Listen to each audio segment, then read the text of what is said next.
damo ko umod, no? Pero sa bagay natural man na siguro, no? Dito makita ang pasensya sa tanan-tanan, no? Pero hindi naman mabasol, no? Hindi man na nila makita ang iban. Part of the game. Part of the game na. Salamat sa tanan-tanan.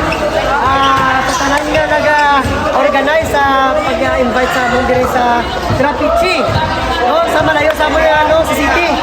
Pero salamat dito sa Drazen. Saya pag-invite sa amon sa tanan nga players niya. Salamat kit. Dito ka nakita ang mga potential sa mga players sa bastante sa training. Challenge mo na challenge. Ma-challenge kit. Pag mga kulat, kung gusto nyo mag-unang game sa ilang team, ari ang Facebook page ni Coach Drazen. Comment ako, pihan mo ako sa direct. Salamat kay Ref. Daniel. DJ. DJ. Kay Coach.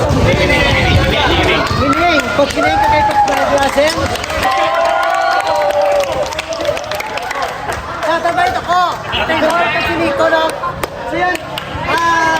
Mga kalat, coach ang sambal mo sa ating game kag yung mga tulong sa game nyo page. May page ko mo? Oo, ninyo. Yan, may page mo. Page naman yung siya sa ball club. Amo na sa mga kalat. Amo na sa mga kalat. Ninyo Ball Club.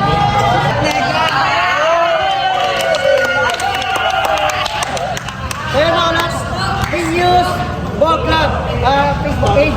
Meron kami page. Paano na lang ano ko. Kasi gagawa at gapsep kami, exhibition, both senior, tara niyang kategory, from 12 under, 10 under, gapsep kami. As long as, for improvement sa mga player.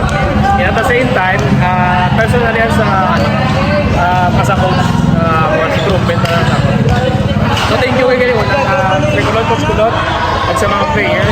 Thank you mga kay Ginoo, why isa na scratch na subong.